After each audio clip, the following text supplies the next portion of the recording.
I'm David Debato, and you've just entered the No Delusion Zone.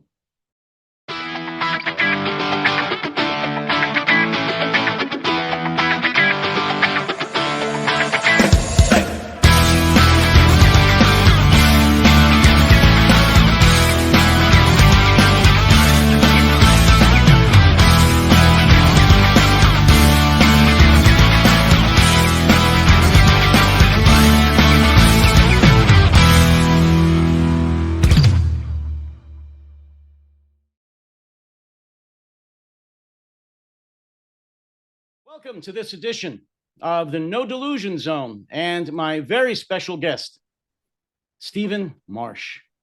Stephen is a novelist and journalist who's written for The Atlantic, the New York Times, Wall Street Journal, The New Yorker, Esquire, and many others. His books include The Hunger of the Wolf, Raymond and Hannah, and more recently, The Last Election, co-written with former independent presidential candidate Andrew Yang. But today, we're going to be discussing a book he published in 2022, which I believe is timelier now even than it was published 2 years ago. And the title is The Next Civil War: Dispatches from the American Future. Stephen Marche, welcome to the No Delusion Zone. Pleasure to be with you. Before I get into some specifics in your book, I'd like to read a couple of quotes from near the beginning, the first chapter, actually, of your book, which I think informs pretty much what you say for the rest of the book. Even when, actually before that, I'm sorry, on the eve of America's first Civil War, the most intelligent, the most informed, the most dedicated people in the country could not foresee its arrival. Even when Confederate soldiers began their bombardment of Fort Sumter on April 12, 1861, nobody believed that the first Civil War was inevitable. The Confederate President, Jefferson Davis, declared the event, in which nobody died, either the beginning of a fearful war or the end of a political contest. Well, Stephen, we are definitely in the midst of a very protracted and messy and sometimes violent political contest, and hopefully it's not going to turn into a civil war, but we shall have to wait and see. I'm going to get into some specifics in your book in just a few minutes, but let me start by asking you, as I said at the opening there, the book was written about 2.5 years ago. In fact, almost a year exactly after the insurrection, beginning of January 2022. In your opinion, what's changed in American politics or in American culture since the book was published in January of, like I said, 2022? I mean, it's an interesting question because I think there have been some important changes since that time. I think the awareness in law enforcement communities and counterterrorism communities of the threat of domestic terrorism has increased drastically, and I think even in the immediate year after January 6th, they weren't quite clear what the strategy was going to be and what they were going to do, and they have found a much more effective strategy than I thought they would, and they have taken it much more serious. They're aware of the size and scope of the problem now. That has changed. But I think really like what I was trying to get at in the book were really the underlying structures that lead to these symptoms, the deeper causes. I mean, I just got sick of hearing political commentators go on about some minor event in American political history and how this is going to change things, and being wrong all the time, right? Like being wrong about everything all the time. And so I wanted to see like what were the deeper reasons for this, and so that sent me off to find the best available models that I could find, and also the best available experts I could find, and also to research myself to see what's going on the ground. And I don't think that much has happened that would cause me to change my understanding of those models, if you will. Like I think the basic structures that I was trying to identify in that book are still very much at play, and I think you can see them exacerbating in real time, right? I think you can see them working themselves out. So in a sense, like there have been small changes, and I don't want to discount them, but on the other hand, those deeper causes and those deeper structures, they remain in place. And I want to talk about that because I also have written about that, and I've taken some flack from people on the left about Hmm. such things as inequality, which Right. I happen to believe is a huge problem and is part of this issue. That doesn't give violence, an excuse. Doesn't give MAGA an excuse. It doesn't give the excuse to threaten judges or election officials, but the inequality issue in America, which has been around Yeah. for a very long time, is worse now than ever. Is worse now than ever. And I think even when you wrote your book, and so Yeah. could you just talk about that, because you do Well, talk it's about that in the literally, book. I mean, it's literally the Gini coefficient, which is how they measure inequality. It's Yeah, literally never been this high since 1776. right. So it's literally accurate to say that America is a more unequal country now than it was at its founding, which is a startling remark, I think we would say. I mean, the problem with inequality is that it's a problem without a solution. The only like even commentators who would be considered very left, like Piketty, like Thomas Piketty, the French economist, his solution to it, he doesn't believe that there are any solutions to inequality. Right. Historically, the only way that inequality ends are plagues, war, mass destruction, and things like communist takeovers have ended inequality by destroying all wealth. Right. Like that's the solution that has crept into. So I mean, and that's why he even believes that his really truly radical solutions, like in his latest book, he said that everyone should be given $100,000 down payment by the state at the age of 25, like just simply capital allocation to individuals.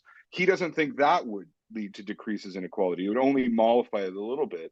So inequality is truly a it is a policy problem that does not really admit to solutions, and the other, I mean, to me, like when I was studying the book, the most convincing explanations that I heard were where people talked about the complex cascading nature of these problems. So it's not necessarily inequality in itself; it's inequality mixed with the lack of legitimacy in institutions, the lack of trust in the lower trust numbers, the loneliness numbers, the environmental problems, and then hyperpartisanship. Everything feeds into itself, and which creates these crises. But inequality is definitely a major engine of it. I just think it's because the thing is, like, there are lots of countries with high inequality that are not anywhere near the danger that the United States is, right? At least not of civil war, right? And you can say that about almost everything in the book. Like there are, like, I wanted to do a whole chapter on social media usage, but like actually America's social media use is not nearly as high as Germany or Canada, or which don't have these political problems, right? And so to me, it's like how things meld together and like create this kind of perfect storm.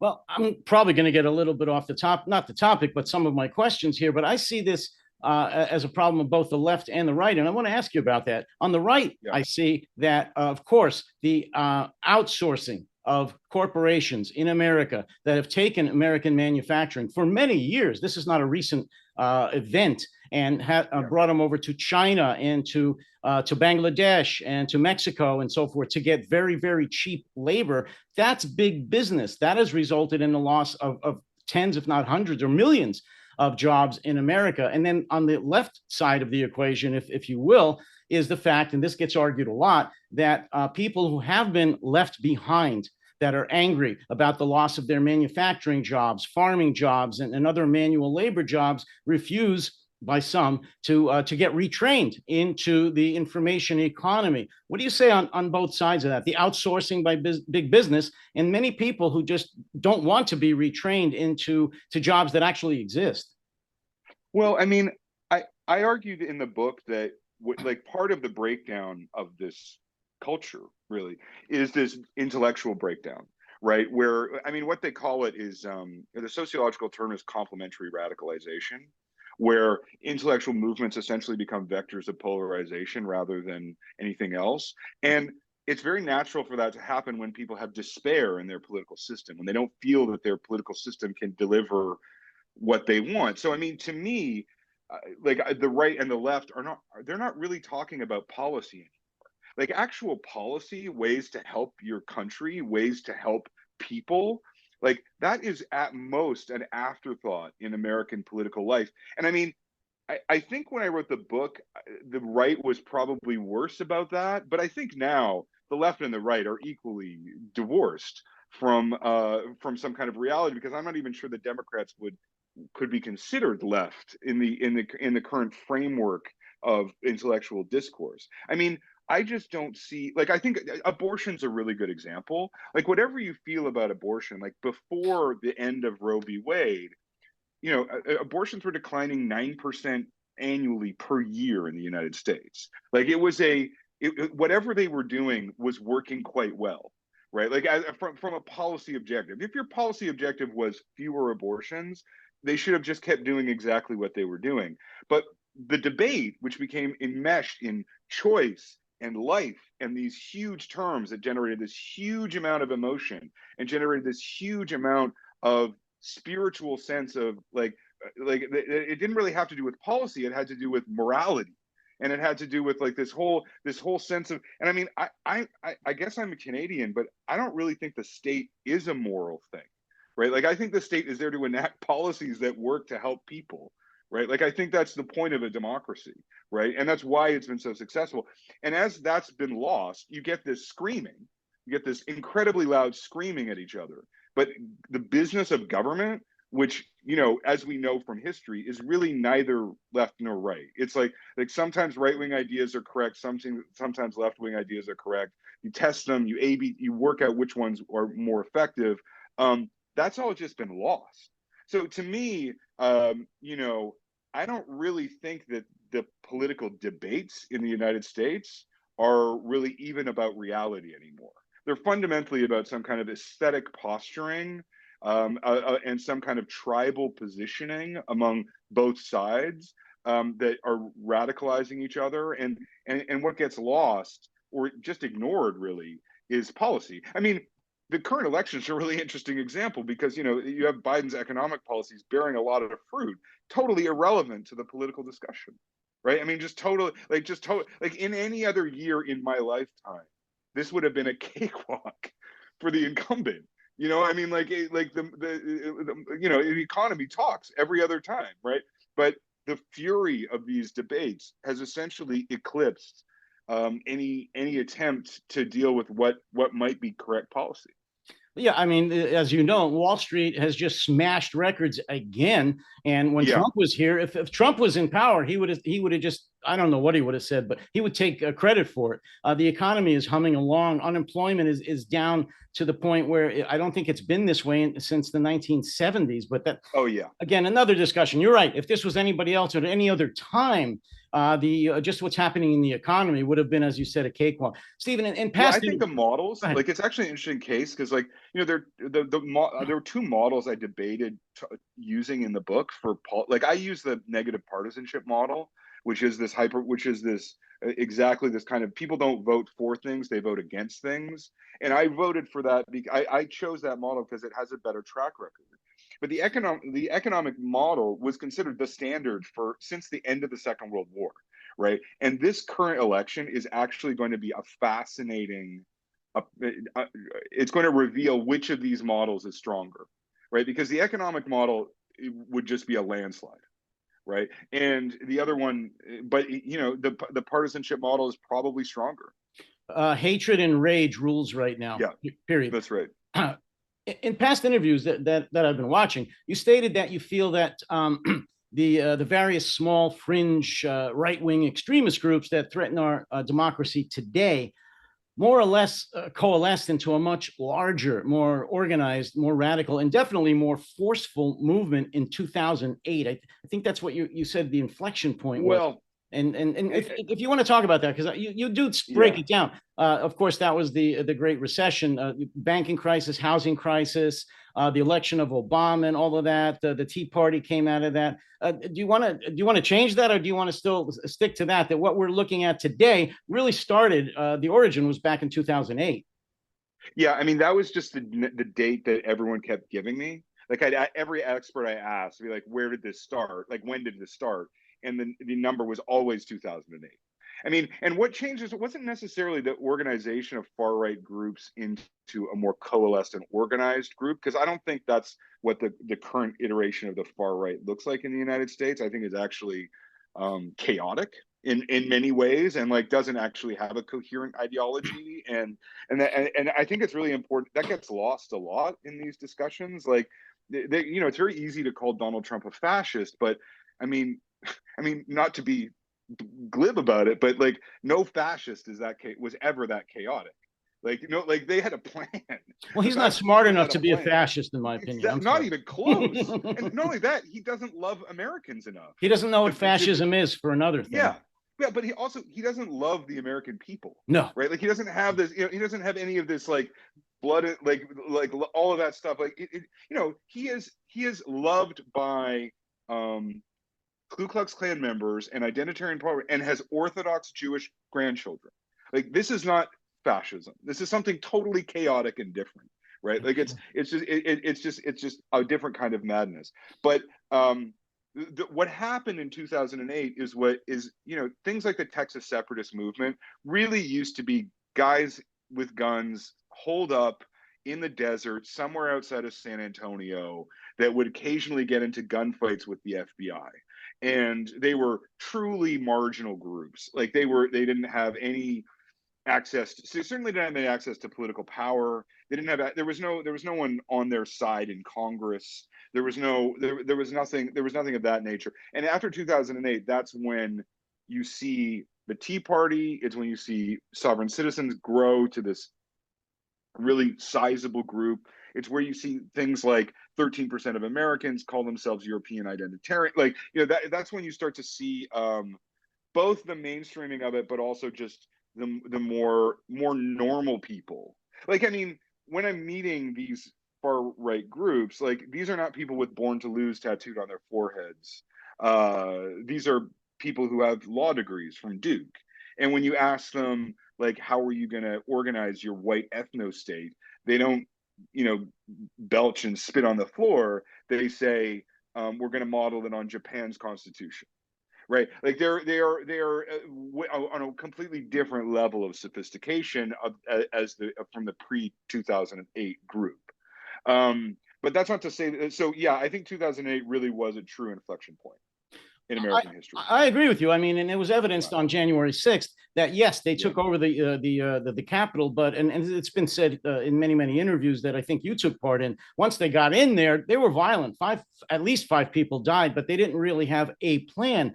However, even Yeah. though there's so many groups, and you break them down, some of them in your book, you've talked about them in other interviews that don't necessarily even agree with each other. I think you called it like a banquet or a smorgasbord. They could each take Yeah. from what they want. However, they are a force, and they in fact maybe constitute 50%. 40 to 50% of the electorate today, as far as ideology or at least believing in that. And I've written about this a lot. I'm not alone in this. Yeah. Social media and the internet has allowed lone wolves, crazy, tinfoil hat wearing people who would just be laughed at, ignored, and shoved off to the side before, to have a voice. Not only to have a voice, but to find others like them and to get together. I don't know if you want to call it coalesce or not. I think that's a danger. I mean, obviously, that's where Trump and MAGA and Project 2025, which we haven't talked about, maybe don't have time. That's where this is all going. They have a platform now. So as disorganized and chaotic and maybe even stupid as they are a very powerful and dangerous force right now because of the internet and social media. That's never existed before. Also, just don't underrate the power of chaos. No. Like, I mean, when I say like they're not organized, I mean, when they don't have a central ideology, that's not necessarily a weakness, right? Like that actually can, they don't have to belong to any. right? Like they can and they can abandon their old ideologies as they go, right? And like I think they are very dangerous. Like what they're not is an organized party. They're not, they're not like a fascist movement They're where not the they, Nazis. No, well, and they also don't really want to control the mechanism of the state. I mean, to me, the most extraordinary fact of the whole of Donald Trump's presidency was that he left 1/3 of State Department jobs unfilled. Right? I mean, that's like, it's all fun and games and so on, but like, no one is minding the store. And that's both a sign of their weakness, but also of like what the danger of what can happen, but because that has Stephen, that's going to be corrected if he wins, because he will implement Project 2025. So we can talk about Right. this for a few minutes. That does Yeah. deal exactly what you're talking about right now. He can't do it because he's an idiot. I'm sorry. Yeah. But he does have people under him who have the same ideology and do have the Yale and Harvard law degrees. They are going to implement Project 2025, which is the wholesale firing of our civil service force, Yeah. and put in his apparatchiks and bootlickers, which is even more dangerous, as well as many, many, many other things. So, That's right. Well, I mean, if he gets into power, I mean, who knows? Right? I mean, like filling the Department of State would be like the least of my worries. Like what does he do to the legal system? I mean, it's already on its last legs, right? It's all like, I think the institutional collapse would be severe. I think. I mean, it would create a different, it would create a different reality of democracy than any that we have known in the West ever in our history, oh, right? absolutely. Yeah. There would be no historical comparison for it. Like it wouldn't be comparable to Mussolini's Italy or anything like it. It would be, or it might be comparable to countries like South Africa, like to countries with extremely weak institutions or where they're often in like semi collapse. But it would be unknown what that would look like. I mean, I really don't American think. authoritarianism, a new Yeah. model, possibly, and I hate to say the cliche, patterned after The Handmaid's Tale. That's I believe it. Yeah. So, Well, I don't know if it would be. I think it would actually be unrecognizable even on those terms. I Like agree. I think I mean, partly because you have a country with so many rich people in it.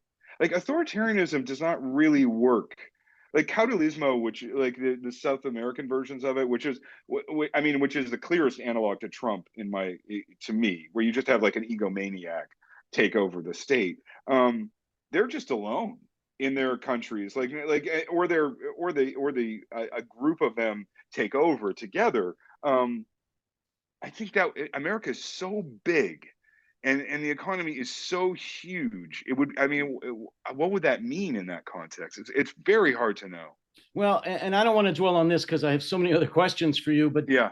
being down here and living it every day, I'm telling you that there are right now possibly the majority of people from all demographics, to the big business CEOs and the attorneys and the store owners and the merchants, all the way down to the next door neighbor, are very much for this chaos, for tearing down the government, for backing Right. Trump, burning it down, and not caring Right. what comes next. So as big as we are, and as powerful as we are and diverse as we are, I don't know what's going to happen, of course, but I can see that if he comes in, that he's going to just burn it all down and not care. But now with Project 2025, there are people who will rebuild it in their own eyes. And God knows what'll happen. Listen, I do want to get into your book. Otherwise, we'll get too sidetracked on things that we both find interesting. Yeah. In your book, you broke this down into 4 different scenarios in order to deal with the best way you could into kind of 4 different chapters. And the first one started with the bridge, an armed assault on a bridge in a rural area with some militia. And then confronting the U.S. military. Why don't you, if you could, in your own words, break down the 4 different scenarios, one of which was an ecological disaster in New York, an assassination, and then ending with widespread violence.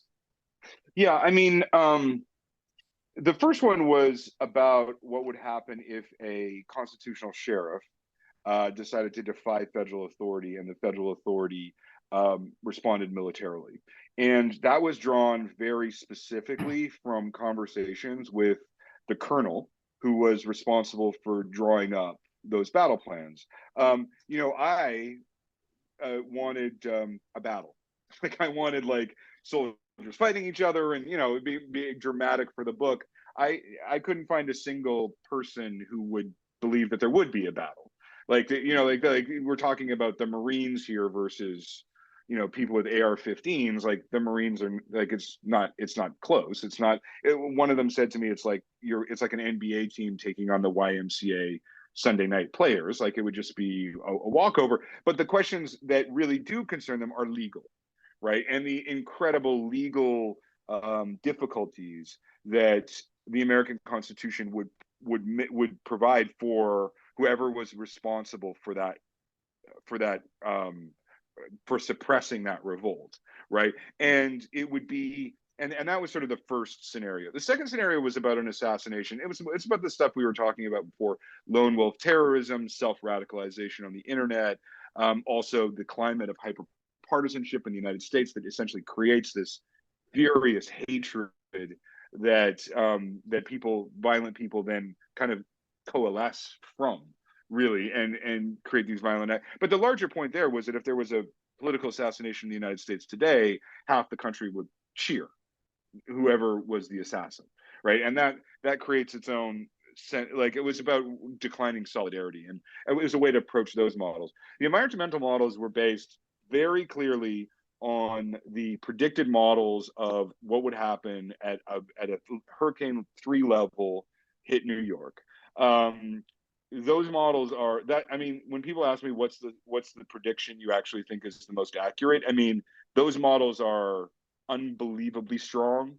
The person who I interviewed there is he's a reinsurer. So he's the person that who makes bets for insurance companies and who back up insurance companies. So I mean, literally trillion-dollar wagers are made on his models. Like they are the best available models that human consciousness can provide. And New York has not prepared for that eventuality. It is it's kind of like smoking. Like I don't know when it'll happen, but it is a bad reality. And then of course the best available models of what happens if New York is hit by a hurricane posits something like 13 million internal refugees in the United States and by 2050, which is that's a staggering number. That's what causes, serious political crises in Central American scenarios. Then the other one was basically a dirty bomb on Washington, and what that would look like. Just because the most radical far right groups that I talked to had got their hands on fissile materials, and they were that was not an outrageous claim. Like they've been caught, and that was 10 years ago. God knows what they have now. So those were the basic, and then of course I did a fifth one about what a negotiated disunion would look like, which is actually much more complex than you would think. Well, I don't know if you think that this is related to this, but I want to ask you anyway. I've noticed, and I'm not alone in this, in the last, what is it, 9 years now since Donald Trump came down, infamous steps in New York and Trump Tower, since he's been on the scene. And again, I not only notice this, I experience it every day, the lack of civility in everyday discourse, in America at least. And and Trump, he didn't invent it, but he fanned the flames of this with his admirers. He does it himself. He wants people to insult their enemies, people they disagree with, in the crudest possible way. And this has then in turn led to violence. And you talk about it in the book, but the threats towards judges and witnesses and law enforcement and their families and election officials and so forth. He's made it perfectly acceptable for these folks to threaten or actually commit acts of violence against people that they don't admit. Is this whole lack of civility, which has morphed into actual acts of violence, which is spiraling out of control, something that you believe, at least on the edges, could contribute to the flames of a civil war? See, I wanted in the book to stay just with the models, right? Like just what I could know. And not only what I could know, but what I could demonstrate and what I could explain to readers were like, this is strong. Like, I did the economic models, but they're not worth anything. Like their predictive capacity is negligible. Like the environmental models, their predictive capacity is incredibly strong. But the point was I used both of them because I could explain to readers like this, you can see this, like this is what this is worth and this is what this is worth. Exactly because I found the fury emanating off of American politics to be so distorting that it effectively made any kind of like actual examination of the reality on the ground impractical, right? Like it just wasn't happening. I mean, I don't know about, like, to me, Trump obviously is an extraordinary figure in some ways because he represents. I often think about, when I think about him, I think about my grandfather who fought in the Second World War and was a rear gunner in the Canadian Air Force, and this retrograde masculinity that Trump has, this getting back to like, and I'm like, well, I knew this guy, and Trump is the exact opposite of him, right? Like every actual masculine virtue that I was raised on as like traditional male value, he is the exact opposite of. So how he's able to inhabit that space where he like represents men is actually just profoundly mysterious to me in some ways. And have Like people he's the believe him opposite of and American be greatness. attracted to him for that. Well, and I mean, and when not just that, like I mean, this is a man who's been basically found guilty in a court of law of, I mean, he hasn't been criminally found guilty of rape, but like, he raped this woman and like, and they like, and no one cares. And all these evangelicals keep voting for him. I mean, it is an extraordinary kind of semantic carnage, like meaning carnage, that would enable that to happen, right? Because I've met those evangelicals, I've met all those far right people, and they are not bad people. They are absolutely not vulgar or hateful. Like they but this brings out something in them that is really, really ugly and terrifying. I mean, I think that question, like I didn't do that question in the book. Like I didn't approach that question in the book. I mean, I think it actually has more to do with celebrity and the image manufacture society that we live in, where you're essentially dealing with someone who's like a wrestling figure. Like he's like a figure from WWE rather than a political figure, and that's why he can't win. That's why a mere politician can't really beat him. He can only beat himself, And so it's I think when you think about the narrative devices of Donald Trump, which is obviously incredibly powerful, I don't think you're going to find any explanation for that, even in anything we would describe as politics.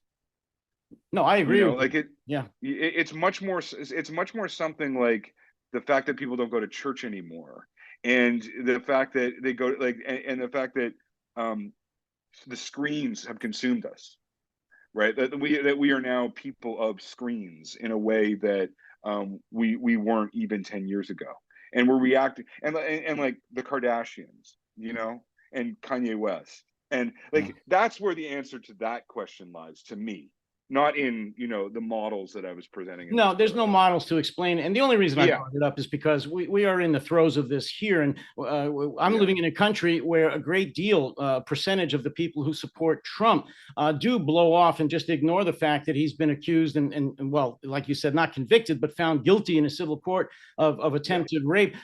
Many of his supporters laughed at Nancy Pelosi's husband being battered with a hammer and almost killed. I've seen many videos of MAGA people laughing hysterically at that. So that's It's extraordinary, right? it's a It's cult. extraordinary. It's a And cult then, here. but then also, if you go to their houses and have pie with them, they are absolutely lovely. I mean, that's the Absolutely. other that Yeah. was the I mean, that was the other thing when I was writing this book. I mean, I didn't meet a single person on the right, on the hard right, that I really had contempt for. I mean, I didn't. No, they're our next door neighbors, and Yeah, it's very, very scary. I want to get to something else. A study talking about yeah. studies that you talked about, which I find fascinating, and I think you mentioned studies that were done in India and elsewhere, where a lot of the rage and actually fear of the far right that has manifested itself comes from the fact that they're not really losing any money. They're not losing their jobs or anything. They get angry at diversity, if you will, and what's happening in their country, because the people that were below them in status are now coming up in status and getting rights and privileges and jobs that they formerly had and they feel they should have. And that's what's I believe also happening here in America. Could you talk about those studies and what you found? Yeah, well, they were a couple of English economists, and it's really because they did it in India because there was very good data on purchasing power when credit cards were introduced. Like they suddenly just got this wealth of economic data of purchasing power, and they could literally chart as Muslims who are the like the lower class group in India, like as they like the violence wasn't when um Hindus lost money. It's when Muslims gained money in relation to Hindus. That's where just leads to a direct spike in political violence. And I mean, they don't have anywhere near the kind of precision of data that study had. But the same thing was really the root cause of the Rwandan genocide. It's been seen. This is not, people think that racism was invented in America, but like it really was not. Like you can do these studies everywhere that there is ethnic tension, which is everywhere in the world, and it's the same thing when an out group rises towards parity or equality with an in group. It experiences that as threat and has political violence. Now, you know, one would hope that America would sort of have a different system than that, simply because it makes larger claims of itself than countries where fundamentally you're dealing with ethnic groups engaging in state capture and capture of institutions, and but I think the answer is clearly not. Right? I mean, it's funny. Like I wrote this book. Um, the article that I wrote it on, I wrote in 2018, right? So like it was well before January 6th or any. I mean, when January 6th, I had to throw out 60 pages of my book because it happened, right? Like, but the number that I was thinking of as the real danger year was 2040, right? Because that's when America becomes a majority minority country. That's when white people are no longer the majority in the United States, and that's all. That anytime that Rubicon is crossed, there's going to be political danger. I do not think it would accelerate anywhere near the rate that it has. Well, Stephen, you Right, made an like that. interesting point in your book also about the fact that I think you said about 80% of the people who took part in the January 6th insurrection came from counties where this was happening, where they were in a Yeah. county which was now had changed to majority minority. And that very well may have been the impetus, the motivation for them going over to the radical right and feeling this rage. I'll tell you, the people who are January 6th were not the downtrodden of the earth. Like not and not even the downtrodden of America. Right? I mean, it was like I do remember like going to Ohio to report for the Guardian on like a Rust Belt town that was having a Donald Trump rally at it, and I just come from Africa. I just come from Senegal, from the southern part of Senegal, Casamance, and I'd come back and I'd gone to Ohio and I was in a 7-Eleven, or I forget, I don't know if it was a 7-Eleven. It's like maybe it was a Circle K or something. But there was this thing where you could get a hot dog and then you could for $2 and you get as much chili and cheese as you wanted out of a hole in the wall. Like you could just go like that with it. And I remember thinking like, imagine explaining to the people in Senegal that these are the poor people. Like these people are so poor that they're in revolution. Like, but you can get as much protein as on demand, like as much protein on demand as you want out of a wall, like for $2. But you know, even within the inequality standards of the United States, which are, I mean, that's kind of, it's relative, so that really isn't the point. But yeah, it's not, the January 6 people are not, you know, the people who are brutalized by the changing American economy. They just aren't. No, not at all. Well, Yeah. it's a fact. A lot of them were store owners, were merchants, were lawyers. How many? Several of them were retired military officers, and so forth and so Yeah. on. But I think your point was extremely important and valid. Where many, 80%, according to the studies you read, came from counties that had changed from majority white to majority minority. I think that's very, very telling. Yeah. One way or the other, the United States is coming to an end. That's how you start off the last chapter in your book. It's a pretty ominous statement. Tell me why you said that, and do you still feel that way 2.5 years later? Well, you know, nothing is inevitable in this world. Like, you know, this is a book where I really wanted a way of presenting these models, because I felt like the models were incredibly important for everyone to know about, and they were not partisan. You know, they're just like the best available models and how they work, right? So that's why I made these kind of fleshed out predictions of how they would look, right, in fictional terms to get at these realities. I would say that nothing has caused me to reevaluate the validity of those models. And I think when you see, you know, when you see Supreme Court justices flying the American flag upside down, and you see like this is well underway, right? I would also say, as I said in the final end of the book, like if there's one country in the world that could get itself out of this, it's the United States.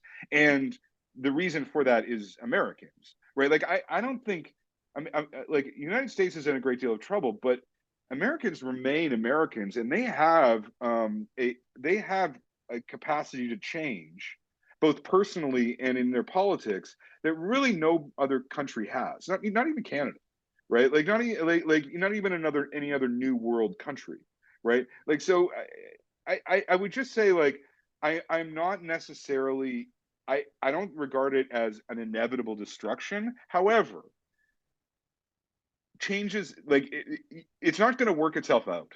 Like it's not going to, this is not going to be like the 60s where there's violence and there's, and then suddenly, you know, it's the 70s and everything is fine. Like this, if steps are not taken to deal with the structural problems at the heart of American democracy and at the heart of the American economy, this country will not last. I think that is my reading of those models. Now, could they change those? I think they could. And anytime they do change them, they immediately have results. You know, Alaska goes to open primaries. The lunatic fringe basically disappears from Alaskan politics. I mean, you know, like if you actually get what the American people want from their government, it's actually pretty reasonable and not insane at all. But the incentives are built right now in a way that to get to that is almost impossible. We have a constitution that's almost impossible to change. We haven't had an amendment for many, many years. And that was when we had a bipartisan Congress and Senate. Now we don't. And if the Republicans win and control the House and Senate, we will never have another amendment. I'll tell you the truth. You know, I'm not going anywhere. Number one, I am an American patriot, and I consider myself a real patriot, somebody who's was retired from the military. I fought for my country in combat. I don't fly my flag upside down. I strongly believe in democracy and all of the tenets of democracy. I hate what what MAGA today considers patriotism. But here's what I fear. In November, if Trump wins, our democracy is over. Full stop. That's my opinion. If he loses, he is going to, I believe, call his militias, and they are going to not have another January 6th, at least not in Washington. They're going to have mini January 6th at every state capital. at least in the lower 48. Yep. And they're going to in some cases, storm them armed. They are going to threaten and possibly commit violence against election officials. They are going to have slates of illegal election officials, again, for the Electoral College. If he wins, it's over. If he doesn't win and he loses, it's not over, but it's going to be what possibly the last chapter of your book, which is about widespread violence. As a Canadian, and you've touched on this, but as a Canadian, how do you see this? I mean, do you agree that even if he loses, there's going to be a lot, there's going to be chaos in this country? He's not going to take it lying down. I think there is chaos in America. Yes. I mean, no, I mean, yeah. When you know, somewhere around 40% of the country doesn't believe that the last election was legitimate, you already have a huge legitimacy crisis. Like, people keep saying, when's the crisis is here? Yes. You know, I would say, you know, from a Canadian point of view, where, you know, you have to remember, we're like, I've lived in America, I have family in America. I mean, like, we're like, you know, Northrop Frye, the great Canadian literary scholar, said a Canadian is an American who rejected the revolution. That's pretty much it. Like, we're the same. Like, you know, I mean, if America goes down, we're in huge amounts of trouble. I mean, like, what are we gonna do? The world's in huge trouble. I would just point out, like, yeah, I have no patience with these Americans who say they're gonna leave. Like, no, I'm not leaving. It's your country. Fight for it. You know, Absolutely. I would also point out that France is in its fifth republic, and America has gone through. Like, I think it's, you know, Andrew asked me something very interesting the other day, which was, he was like, "What do you think comes after that?" Because, you know, I think the other thing is, like, it's very easy to countries talk themselves into these spates of terrible violence all the time, and they get to them and then realize that it's the worst thing to ever happen, right? Like, I mean, I remember one of the first interviews I did for this book, like, literally 2 years ago. I think it was on OAN. It was on, and the guy asked me, he said to me, would a civil war be that bad? Wouldn't it clear the air? And I was like, the last Civil War, you lost 3% of your population. South Carolina lost 1/3 of adult males, right? Like, your desire for this is totally based on a fictional non-understanding of the nature of war, and a non-understanding of the nature of civil war in particular, right? Which is the absolute worst thing that can happen to any country, right? I mean, it's better to be occupied than to have a civil war, right? And I think, like, I have a lot of faith in the American people. I mean, I know that sounds strange coming from someone who's written this book, right? Written this particular book, but I think that the question of, you're going to need a new politics. It's going to come one way or the other, right? But like, the people who need to build it are people like you, right? Like, I think it is entirely possible to build that politics. I would just say, like, there's nothing wrong with the American people, right? There's problems with the Constitution. There's problems with the economic order. But, like, the American people are well educated. They are kind. They are freedom loving. They are, like, I mean, they are not. There's nothing wrong with them. It's just these systems. I mean, I think that's one of the things you see as a Canadian, because I know we're not any different. Like, I know my cousin Gord in Seattle literally is just my cousin. Like, he's not different than me. But he lives in a system that doesn't work, and I live in one that does. Right? Like, that's the difference. It's not some kind of, like, internal crisis of the soul or something like that. It's just these systems don't work anymore. Right? But, you know, yeah, I mean, that was a very complicated answer that kind of took both sides of the angle. But I mean, you know, it's not like if Trump gets in power, that's the end of the American story. No. Right? Like, that may just be another beginning. Well, it would be the beginning of a very dark American story, yes. Of which we would have to come out on the other end, and that's what we would do. And that's what you would do. So, and I mean, Americans would. Mm-hmm. Again, I think Americans, I would certainly believe that Americans would come through that. Well, you know, like I said, I'm not going anywhere, and I know many Americans that feel the same way I do. and we're not going anywhere. So, we'll see how this plays out. After November, it's going to be very, very interesting times here. Stephen, any final thoughts before we wrap this up? We've covered a great deal, but in 1 hour, we can't go over everything. But any final thoughts on this before we wrap it up?